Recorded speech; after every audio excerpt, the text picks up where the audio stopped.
Eu sou Otmar Schneider, analista de valores imobiliários. No vídeo de hoje, a gente vai falar sobre o GGRC11, é um FII logístico industrial gerido aí pelas Agros.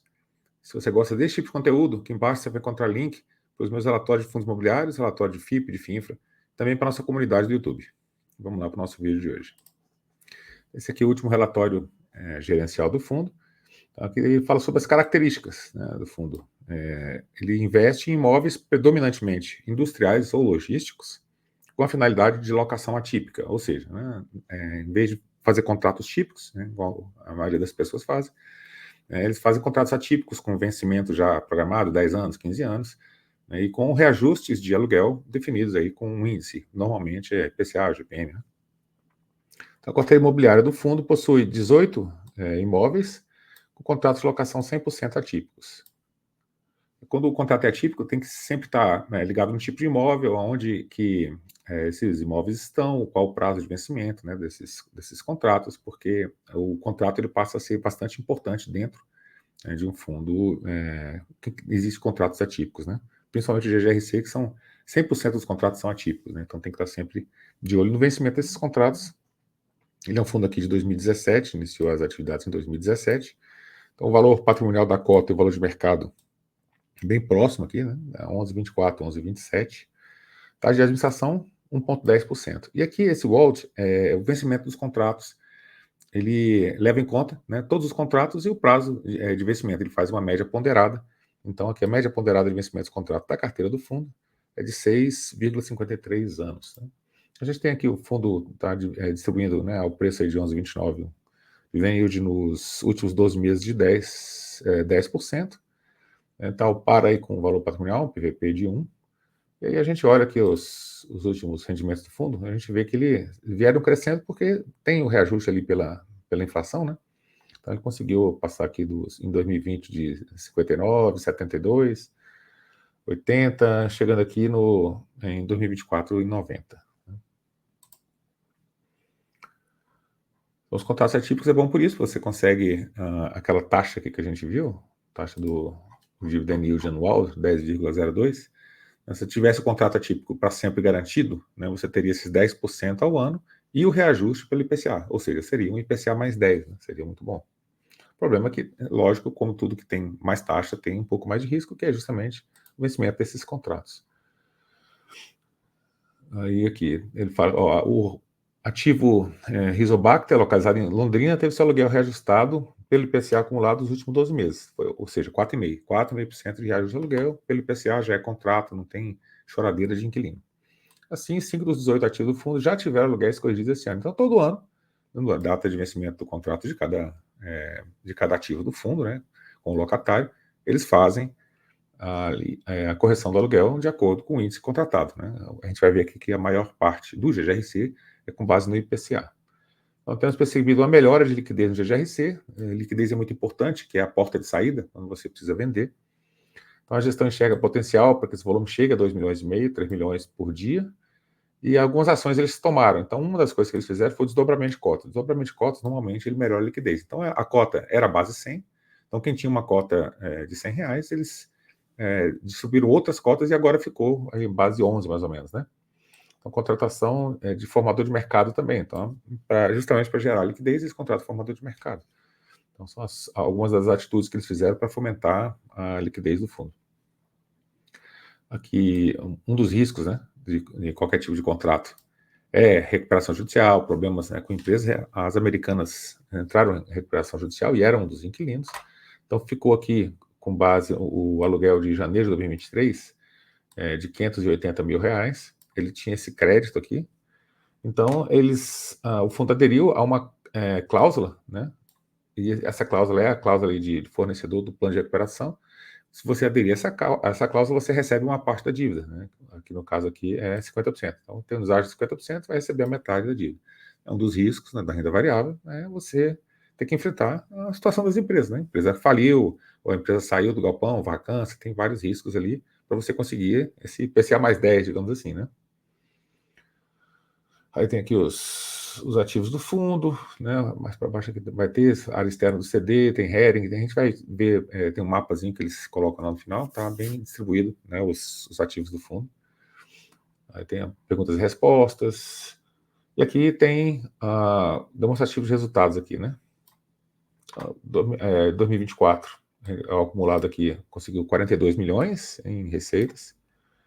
Tem a despesa, taxa de inflação de 3,6 milhões e tem uma despesa financeira aqui, 2,2 milhões. Então, essa despesa financeira aqui é a alavancagem do fundo. Então, a alavancagem frente à receita está mais ou menos ali, um pouco acima de 5, 6%, né? Mais ou menos nessa faixa aí. É a questão da despesa, não o percentual de alavancagem. Então, a distribuição de resultados aqui você vê que o resultado ele foi igual, de 9 centavos aqui mais ou menos, de novembro de 23 até abril de 24. E o que muda o dividend yield, que variou entre 0,77 e 0,81, é justamente o preço da cota que você comprou. Então, o preço da cota ele é diretamente proporcional aí inversamente proporcional, né, ao dividend yield. Quanto mais baixo o preço da cota que você compra, maior o dividend yield. Comparativo de rentabilidade, ele faz a comparação aqui do GGRC com o dividend yield de outros fundos, né, do mercado, o dividend yield médio, né, fez a média dos outros fundos, e a NTNB de 5 anos. Então, o dividend yield dele está mais alto, né, do que a média do mercado, e com um prêmio interessante aqui sobre a NTNB.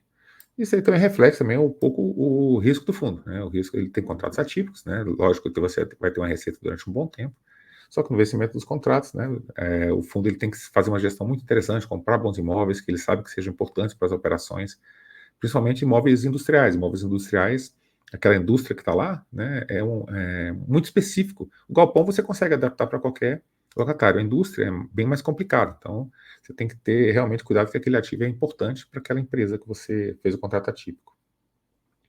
A performance do fundo aqui, então, foi muito boa. Você pega aqui de maio de 17 até janeiro de 24, faz a comparação aqui com, né, o GGRC, com o IFIX, CDI, IPCA. O GGRC performou bem. Tem um outro comparativo que eu fiz aqui também, que é esse mais retorno. Dá para fazer comparativo com qualquer ativo, né? Então, a gente teve aí o GGRC também acima, né, tanto do IFIX aqui quanto do CDI do período, igual demonstra aqui o relatório do fundo. Então, a rentabilidade aqui do IFIX 66, IPCA deu 44, CDI deu 68, ficou acima um pouco do IFIX, e o GGRC deu 82, né, 82% no período. Então, foi uma rentabilidade mais interessante. Aqui ele faz essa figura aqui da rentabilidade vezes a alavancagem. Essa aqui é uma análise puramente quantitativa. O que é análise quantitativa? Leva em conta os números. Quais são os números? Rentabilidade, é numérico, e a alavancagem também é numérico, percentual. Ele não leva em conta aqui a análise do qualitativo, da qualidade dos ativos que cada fundo possui. Então, você tem aqui o GARI, né, o GARI 11, com a maior rentabilidade, junto com o TXF, né, em ambos com uma alavancagem aqui um pouco mais alta. Pegar o eixo, esse eixo X aqui, é o dividend yield. Então, quanto mais para a direita, mais rentável, né? Então, os mais rentáveis aqui são, né, os três mais rentáveis aqui, o GGRC, TXF e o GARI. E quanto mais para cima, né, o eixo Y aqui, ó, quanto mais para cima, mais alavancado. Então, os mais alavancados aqui, né, o TXF também bastante alavancado, o TRBL, o GARI, né, são os mais alavancados. O GRC aparece com uma alavancagem menor, né? Então, se eu observar puramente, né, o quantitativo, os números, né, o GGRC está com uma boa relação aí, né, com relação a esses números. Aí tem que analisar, lógico, a qualidade dos imóveis, localização, padrão, construtivo, todas essas outras coisas aqui que esses outros fundos, né, para poder comparar realmente a parte quantitativa, não só apenas a parte qualitativa. O balanço do fundo, então eles fizeram um balanço aqui bem amigável, balanço não é uma coisa simples, né, do pessoal que está começando a ver. Então, o ativo, né, é o patrimônio que o fundo tem. Então, tem um pouco mais de 1 bi aqui em imóveis, tem um passivo, e o passivo aqui tem um CRI, 92 milhões, e obrigações aqui de 18 milhões. Aí resulta aqui um PL de 1 bi e pouquinho. Então, eu tenho eles explicarem o que é, né, a alavancagem deles, são aqueles dois CRIs. Aqui um mapa de cotistas por estado. Então, você pega todo o fundo imobiliário e distribui esse mapa de cotistas por estado, você vai ver que a maioria dos cotistas aqui está em São Paulo, né? A maioria da audiência, né, de canais de investimentos, e a maioria dos cotistas está quase sempre em São Paulo. Cronograma de reajuste, percentual da receita de aluguel. Então, em outubro foi 24% da carteira reajustada. Em dezembro, 18%. Em junho tem aqui. Então, a maior parte realmente aqui é outubro e dezembro. E aqui as principais regiões aqui que o fundo tem ativos são a região sudeste, né? A região sudeste 47% dos ativos. Tipologia, aí aqui é importante olhar, ó, logístico, né? 54%. E aqui industrial tem 24%. Então, que são aqueles prédios mais específicos, né? Que tem que tomar bastante cuidado. Você vai fazer um contrato atípico com uma empresa que dá, né? Que ocupa um prédio industrial. O reajuste dos contratos aqui, 95% da carteira é PCA. Tem um lado bom, né, porque o GPM ele tem, né, picos muito grandes, tanto para cima quanto para baixo. Né? Então, normalmente, depois da pandemia principalmente, as pessoas ficaram muito mais cuidadosas, né, com relação ao GPM, que teve GPM disparando aí 30%, 40% no ano, teve várias pessoas pedindo para que fosse refeito, né, os cálculos, mas o contrato atípico isso não tem essa possibilidade, então pegou muita gente realmente de calça curta esse contrato atípico com base no GGR, com base no GPM. Então, os principais indicadores de mercado, preço médio de locação, essa aqui é uma preocupação também. Por quê? Porque quando você tem um contrato atípico, você vai reajustando sempre pela inflação, e você não observa como é que está o preço de mercado.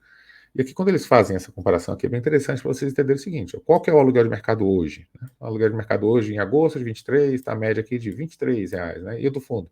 O portfólio do fundo está 22, então está em linha, mais ou menos aqui, tá vendo? Então, mais ou menos em linha o preço do aluguel do mercado com o preço do aluguel do portfólio do fundo.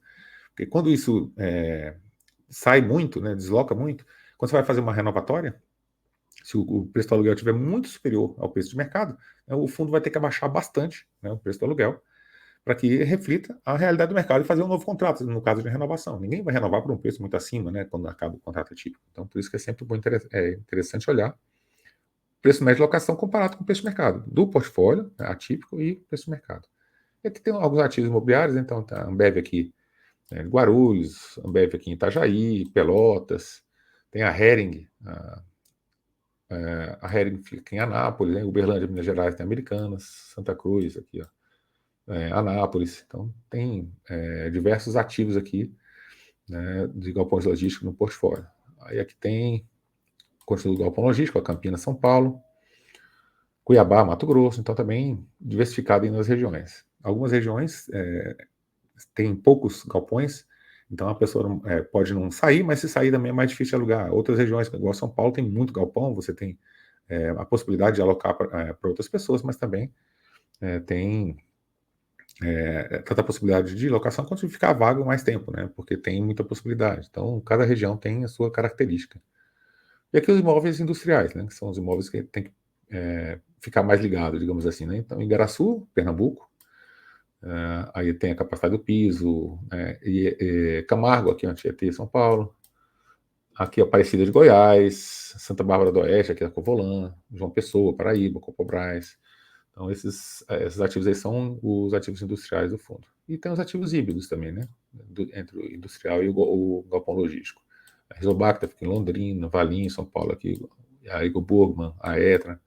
Então, tem diversos ativos, né? Tanto logísticos quanto industriais e também os mistos aqui. Aqui você tem a distribuição pelo mapa do Brasil, aqui onde estão, né, esses ativos. Então, você vê que a concentração, né, grande concentração aqui na região sudeste, mas tem aqui, o número 1 aqui, a Ambev, aqui lá no Rio Grande do Sul, né, tem aqui no Nordeste, o 10 ou 13 aqui, Copobras, Benteler, né, tem Mato Grosso, Todimo Mato Grosso. Então, esse aqui é um resumo, né, mais ou menos aqui do que o fundo investe, a rentabilidade do fundo, onde é que estão situados esses ativos, o que é logístico, o que é industrial, prazo médio de vencimento do contrato, preço do contrato. Então, um grande resumo aí do que é, né, o GGRC11. Então é isso que a gente tinha para o vídeo de hoje. Espero que vocês tenham gostado do vídeo. Gostou do vídeo? Deixa seu like, se inscreve no canal, deixa um comentário aqui embaixo. Se é cotista do GGRC, já conhecia o fundo. Muito obrigado por ter assistido aí o nosso vídeo e até o nosso próximo vídeo.